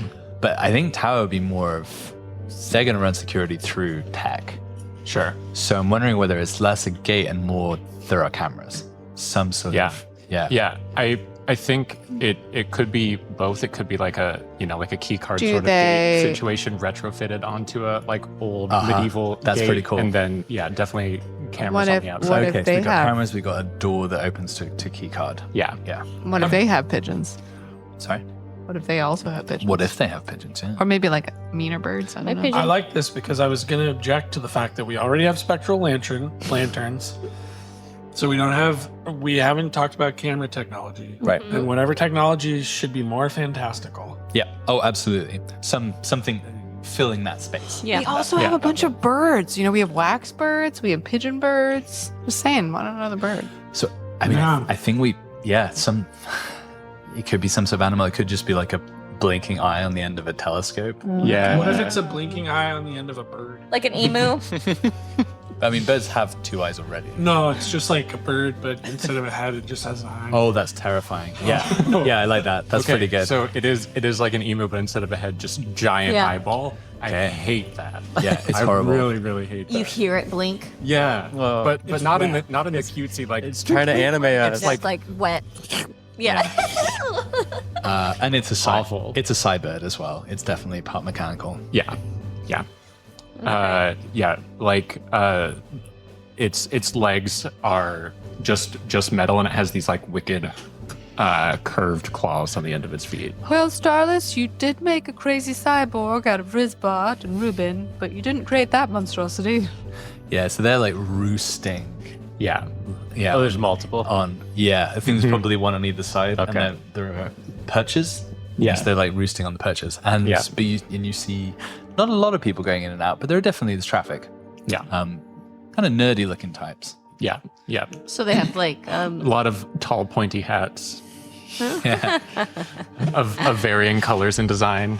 And you see them as you kind of observe it, they're swiping cards from out of their pocket on through the door and passing on through. So the question here is, how do you get in? Yeah. To Tower District, not into the tower itself. Yeah. Whatever happened to Marcus Dupree? He lives in the lower tier, working for Glimmer Corp, but he's still around. Yeah, he was your mentor, right? Yeah, but I'm just wondering, does Marcus ever come up to the tower, or is he he strictly? works for Glimmer Corp Oh. and works in the Right. lower tier. He's probably not up here in tower. Of anyone who you might have had a conversation about tower with, though, he would be plausible Yeah, from your past. yeah. Like flashing back to talk to Marcus about information about tower is totally reasonable. Yeah. But probably not a super useful resource to get you inside. What about Reuben? Think Reuben knows anyone who's been in tower? What about You can flash back and talk to Ruben. also Does anyone else want to talk? this cyborg technology? Does look a little familiar. I wonder if conversations with Thanik could offer any insights. oh Oh yeah, flash That seems- way back. Yeah. That's pretty cool. Absolutely. Yeah, so this could be a gather information that operates via a flashback. What do we have to do for that? Hey, buddy. your gather So- information is at the bottom of your feet. All right, gotta remember. It would be Yeah. a probably Tinker related gather Yeah. information. Yeah, probably a part of it. tinker, and it's probably like, yeah, you're thinking back on some conversation with Thanik about some project he was excited about. Yeah. Okay. You can also ask whatever you want, but those are suggestions. Hey, Grandpa. Hey, buddy. I saw that you had fused a gutter bug. Wait, do we know? Have we at this point? Would we I have don't- known what a gutter bug is? I don't What think you animals would would we have known about? You've mentioned cocoa birds. There are the giant lake shrimp. There are slonkies. There's pigeons, of course. Pigeons for sure. Hey, so Grandpa, I noticed that you have you modified that pigeon that always roosts on our back window. Yeah, this thing was annoying the hell out of me. Yeah.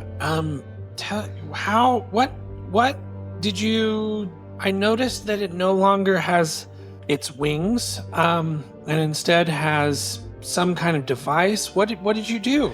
Wait. I mean, you need to roll to see Yeah. how much you get out of this. Yeah, This is a tinker roll. Yeah. yeah. I get a 6. Okay. Awesome. Give him the farm read. Yeah, so I ripped its wings off so it couldn't get away because this thing was coming here every single morning. Tap, tap, tap, tap, tap on the glass. It was driving me absolutely insane. So I was like, this can't keep happening. So might as well, try and learn something while I'm at it. So I did rip the wings off. Feel kind of bad about that, but and then that's not the important discovery that I made. I also replaced its legs with little teeny cyborg legs. And I have this little remote control that if I plug it into the back of the pigeon's neck, I can make it walk around. Look at this. Look at Buddy. Look at him dance. Look at him go. Wow, that's a motion from a distance. Oh no, I'm plugged in here, but motion from a distance, that could be something cool someday. maybe I'll get there in a couple of years. What's in place of the wings, or is there nothing? They're just gone. Oh God. Yeah. Yeah. That was just for Thanik. Yeah. That was just because the bird annoyed Thanik. So, Not a particularly moral person. This bird is walking around just screaming. so just No, I took away its ability to scream too. just out of curiosity. all noticed- I can say, I installed a little voice box that says, "Thank you. Look, if you hit this button, Thank you. You can see the fear in its eyes, buddy. It's not gonna last long. Wow. Yeah. Wow. This is what you get. That's This is what you get when incredibly- you fuck with Fennec. That's incredibly upsetting, Grandpa. And also, Yeah, how old are you again? interesting. Are you like 8? I'm 5. Okay, cool. Old enough then.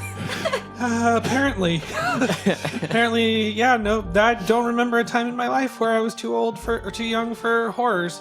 But just in case one of these, just hypothetically, one of these creations of yours ended up becoming a risk to myself or perhaps friends that I might have in the future. Yeah, I know that part feels a little far-fetched. I mean, I didn't want to say anything, but But how if it maybe it became a problem? How would you stop such a thing? well, if you just unplug the controls from the back of its neck, look, it just collapses straight onto the ground. That's very interesting. Would Yeah. that be if it was a wireless motion from a distance kind of apparatus? What would that? Would it be basically the same? Well, no matter what, you have to have the control module like deep into the spine. So there's got to be that physical jack in there. But motion from a distance. I'm gonna crack it, buddy. I'm gonna crack it one of these days. I swear. I swear on your life. Oh, that's sweet. I guess. It is sweet. And he pats you on the head. You're a grandfather. And I don't think young Starless noticed this, but as you're looking back on your memory, I think he kind of like looks either way, and he's like, "Yeah, I'm a grandfather, buddy. Yeah, for sure." Whoa. Okay. Good to know. I'll take a note of that. Anything else I should ask him while I'm in this flashback? Doing great. I think young Starless. I think you've inspired some actions. Okay, wonderful. Yeah. Yeah. I I'm a don't. grandfather. I don't think that flashback caused any stress. That it was extremely plausible the whole time. Yep. It's totally plausible. And it also lends greater plausibility to your claims about the abuse of children by elder elves. It's just a different kind of trauma. Yeah. Well, that was just character building. Yeah. I wasn't coddled. Yeah. And so, Starless, as you come out of your mind palace, and one of these birds tucks its head underneath one of its wings to itch at something, you see a little black box protruding out of the back of its extremely long, just really awful neck that has this giant eyeball. And Wait, how is it scratching itself under its wing? It's blinking. It's Oh, it's so gross. it's so bad. Yeah. Yeah, the eyelashes are extremely stiff.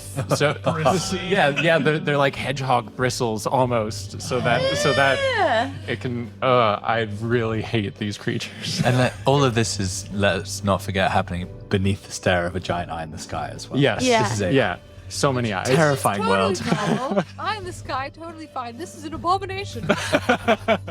Avert your eyes eye in the sky from this abomination.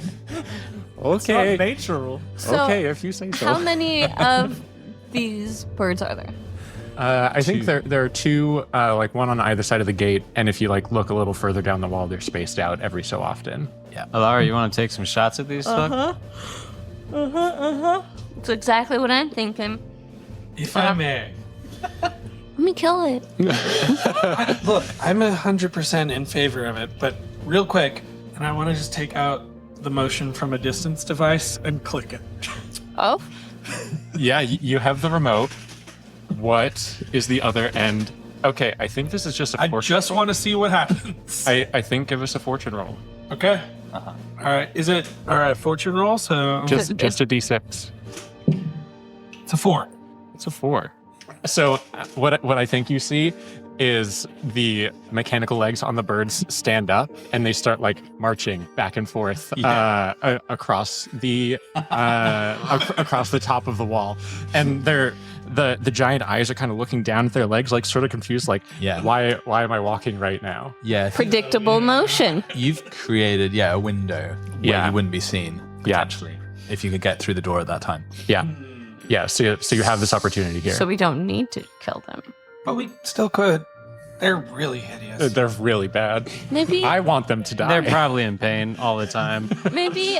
But if I shoot one, will it make the other ones freak out and see? Whenever they see us?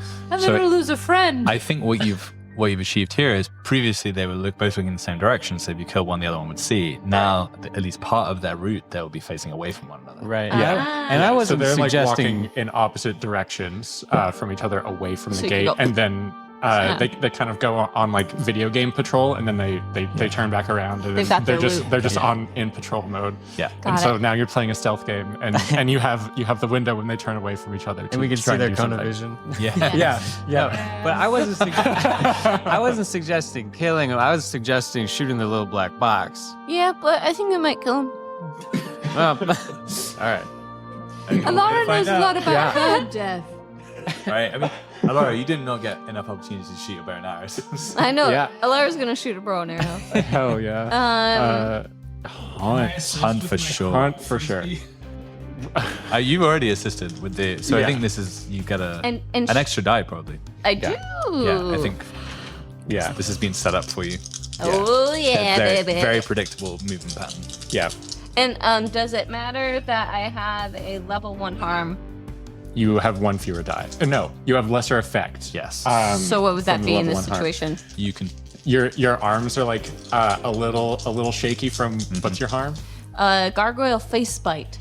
My your- eye. Yeah, Twitchy. your aiming eye, the vision's a little blurry, and Yeah. so you're usually extremely precise with where you hit, but you might like nick just off to the side of the black box or something with limited effect. 5. Okay, mixed success with limited effect. I think you hit one of them and miss the other. Yeah. Okay. So now you are on the clock to get through the door before the other one notices. Right. And which arrows are you using? Are you using the ones filled with explosive glimmer or No, some just the normal regular ones. Okay, just some normal ones. Yeah. Great. They were glass, weren't they? Yeah. Yeah, the glimmer ones were glass. So you loose this arrow from like the shadows in an alleyway, and the first one sails out and hits right on target, like right in this like 3-inch little black box sticking out of the back of the bird's neck, and it just immediately goes completely limp and slumps over on top of the wall, and the other arrow goes sailing right like just behind the second bird, and you can hear it clatter somewhere inside the tower district. And it doesn't seem like the bird noticed. It's still walking away, but as soon as it turns back and sees a bird down, who knows what it'll do, but it will know something is wrong, or Okay. whoever's watching through it will know something is wrong. I will say, just to add a little bit to the success of that, the pieces of the black box fall to the ground where they'd be retrievable if you wanted to, to grab those. Yeah. Scoop those up and We gotta go fast, you guys. So you got to get in. Yeah. Which means you need a card, Yeah. at least unless you have another idea. Yeah. Either a card or like do the apartment building thing where someone uses the card and you sneak in right behind them. Yeah. that's kind of what I was thinking. Yeah. Yeah. Yeah, where it's like, oh my gosh, did you see that over there? Oh, Are we worried about this other bird? Well, as long as we go quickly. Okay, and someone approaches the door. They've got a big old hat. They're looking down at a calculator. They're just calculating as they walk. Maths. I've got to do all of the math before I get to work. Oh, my boss is going to be so mad if I haven't done the math. 80085. Is this a finesse roll for all of us? What's It's the a- sneaky one? It's a prowl. Prowl. Yeah. Death. Buddy's got 2 pips and proud. Yeah. Unless With great effect, though, because no bird watching, and this person is not aware of their surroundings or personal hygiene. All right. This is an anti-nerd podcast, ladies and gentlemen. yeah. Can I lead it then? Yeah, totally. Yeah, go for it. So do I roll? Everyone rolls. It's Everyone rolls, but you'll group do prowl. Still don't know how that works. 3. 5. 4. 4. Okay, so 1 fail, so Birdie take a stress. Then make success. And everybody succeeds, or everyone makes it through. But Birdie, you're up on top of Alara's shoulders. What are you doing? How are you struggling? And how does someone else make up for your difficulties?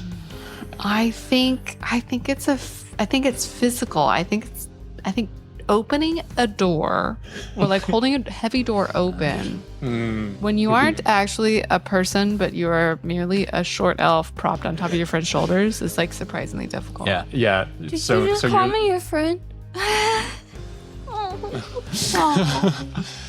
Yeah, I think like the Alara Birdie stack is at the front of the group's lineup, and the door is closing towards you as you walk up, and Birdie, you put your hands out and just start to fall backwards from the force of the door. Yeah. And so then as you go through the door, everyone makes it through, but you guys are off balance and you end up tippling, toppling, and landing on top of the math elf. Oh no. Yeah. Oh my gosh. What? Did you break in half? Oh, my pardon. I've done a bit of had some abdominal core issues. Yes, stomach bug. Oh, that Really did me in. sounds horrible. I have a lot of similar issues. Yeah. Yeah, you know what they say about hot girls and IBS, right?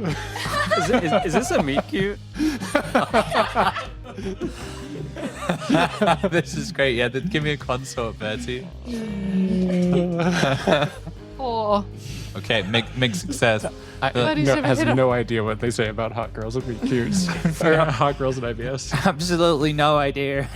Do Buddy's you want to never swap hit a- trading cards? Yes, please. I don't have any trading cards, but I've got a lot. that's pretty cool. Oh, I've got to go to work right now, so. Okay, what do you think of my cane?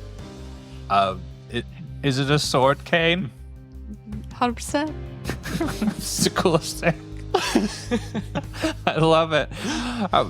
You're gonna be okay. You look really bad. I'm just gonna rest here and lay on the ground for a minute. Don't worry, I'll get up when no one's watching. Here, let us help you out there, Thanks, bud. Seymour. Maybe we should wait till no one's watching. Okay, I've got to go to work, but here's just to get you started in the game.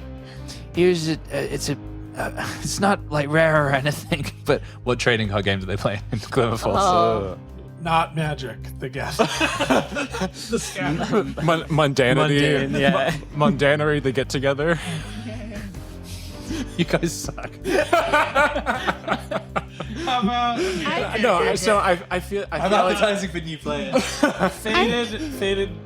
Fadedness. I What feel if like I it's feel like leaf it's like music? leaf music. Music's cool. Man, that's Okay. What's the leaf music trading card look like? It just Sheet says music. it just Oh, says sheet music? it just says B flat on it. That just says It just says what? B flat. You have to collect all the You have to collect all the notes. Yeah. B flat's not very, Are it's these no? Is this a note or instructions? I think it's got to be outside the walls related. Yeah, Yeah. it's like Fading, but like leaf music connected. And right. It's all artifacts and places and heroes from before the fading. Yeah, but like Yeah. just a In game, Elvish. just a kid's game. Yeah. Nothing real. That's cool. So this one is maybe Jen Conifer. Maybe it wouldn't be Jen Conifer if it's an elf trading The old card gods. game. Ooh, 'Cause- Caldera. Did you yeah, it could be a caldera. did you not even realize you made a pun? Gen Con? It's a game? That's very good. It's very good accidental punnage. Yeah, I think that's pretty good. It's a Caldera card. Just saying. Yeah. it's like a pretty big fire demon from in the past. Oh, that's great. It's got like so much fire powers and also stamina. So it's like a pretty good card to start with. But he's slowly admiring the card, rolling over to the side, getting into the safety position, try to stand up like a normal elf boy. Okay. Anyway, I've got to go. I've got to go to tower. It's work. It's time to go to work. Nice to meet you. I hope you are not broken. Bye. So I think at the end of this long conversation, just inside the door, you hear as the bird on top of the wall has turned around, and there is just like a what's the word? And it's An eye. there's just a cavity in the bird's chest. I knew you were going to explain it. that opens into like the bowl of a speaker, and you can just see it vibrating as it goes. Because it doesn't have a mouth. It does not have a mouth. Oh, yeah. God. Okay. Yeah. It could have been worse. It could have been like worse. Some kind of fistula. Yeah. Oh, yeah. Yeah. These things are terrible. This is screeching. Yeah. It's What do you do? Screeching. Well, Alara scrambles to help us get up. Yeah, I mean, Yeah, that's we're not getting up. connected with us. I'm gonna click the remote again. Just getting up. Just getting up like a normal elf boy. I mean, we know that that's a touch to the feet, so it's Yeah. stops marching. Yeah. It stops marching and is just screaming in place. But you're attracting the attention is being drawn in this direction. Yeah. Yeah. Towards this door. We're going. We don't know who or what yet. Yeah. Okay, we've gotten up. Walking inside. Can I examine the black box and see if it would offer any clues? Leaving the scene of the crime. That is something that's going to take time. Like, Okay. but you need to get somewhere out of this. So Yeah. let's talk about what it looks like. So we're in this district. It's not massive. It's dominated by this big wizard tower in the middle. How do the shops and buildings and such look different in here? It's not canals for a start, right? No, It's just it's just normal streets.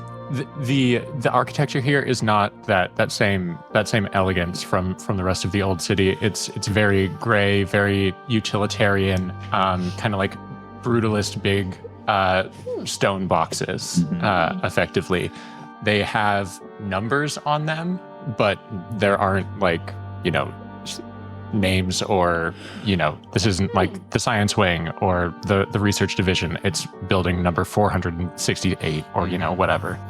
It's all very plain, and there are just people hustling back and forth between these large warehouses effectively. Yeah, and I think there's definitely commercial activity going on, but it is far less like hedonistic. It's like people being like, cheese sandwiches, get your cheese sandwiches. They won't hurt your stomach. We cut off the crusts for you. Are those unheated cheese sandwiches? Unheated cheese sandwiches. Not too hot, you won't burn your tongue. And also apple slices. So are we thinking like the kinds of shops that you'd find inside like a not so good American airport inside security? Very much, yeah. Or a joyless university setting. There is definitely a Brooks Brothers like store that has a whole bunch of pretty useless gadgets that are way overpriced. You do see a massage chair. There's a store of shirts. Yeah. Just like all white shirts. Yeah. The massage chair has mechanical arms that come out and massage you. Instead of having them inset into the back. It's awful. You can just see the arms like beckoning people into the store, like to go sit in the chair, and it's really, really disconcerting. You know what button I'm looking for. No, explain. Just kidding. And you Chair. You hear elf. you hear a robot voice from all the way across town. Go get it, Starless. You go fuck that chair, Starless. Okay, so they would probably. So all these rooms are numbered randomly. We can kind of see into some of them, like the store, for example. Yeah, some of them are definitely like windowless and also require like different colored key cards to get into. then I imagine we'll want to go into one that does not require a key card right off the bat, just to have a place to go. Unless someone with nimble fingers flashback That's what to I was thinking. the encounter Yeah. with our friend with the calculator. Yeah. That feels like a code. I mean, it does, but we could say I was close to the. I think that's Yeah, you Collision. were all kind of in a group Alright. trying to squeeze through the door right behind Yeah. the All same right. person. But he was being a honeypot. Yeah. Yeah. We calling that finesse? Yeah. Yeah. Your hands were slight. That's a 6. Yay! Okay, so you not only did you get the card, but that elf doesn't notice, Right. and it works on something nearby. Yeah. So what do we think? What kind of door or building do you swipe to head into? It is a room that only he had access to, that he really needs to go into. Yeah, so you're looking at the color of the key card, like, where's the orange door? Where's Yeah. the orange door? It's one tiny building, and you can see him, like, in front of the door, like, patting down his pockets, like, I must have dropped it somewhere. And he just goes to start retracing his steps back through the rest of the district, and that building's unattended. For Well, the actually, wait. Let's gamify this a bit more. So, if we're going to do color-coded key cards, there is a level of access associated. This is For not sure. this is not a senior person. No. So Yeah. we're going to say orange is pretty low level. Yeah, it's going to it's- get you in a few low level places. Maybe it's a rainbow tier sort of thing. So Yeah. this is a level 2 math boy. Yeah. So it's like Roy G. Biv Yeah. with Violet being the top tier. Maybe, Precisely. Yeah. Yeah. So you can get into. So what has an orange door? That you Probably like the cafeteria. The calculator room? No, too many people would be in the cafeteria. Yeah, calculator. the calculator storage room. Yeah, and requisition. Yeah. Yeah. But probably also gets us access to the cafeteria. Yeah. Yeah. Oh, No, yeah, no, for it's sure. gotta eat. Any key card gets you into the cafeteria. But there is a senior cafeteria Yeah. with better quality cheese Our buddy wouldn't sandwiches. know about that one. No. Mm-mm. So He's heard tale. He's heard legend.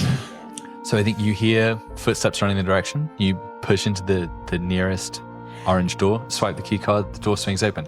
Beautifully oiled. Like machinery in this district works incredibly well. You fall forwards because, of course, you're still operating with this double height person into this room full of shelves in every direction. In fact, it is so much bigger inside than you expected. It's got a real Indiana Jones storage facility vibe, but all just boxes of different kinds of calculators and pieces of calculators.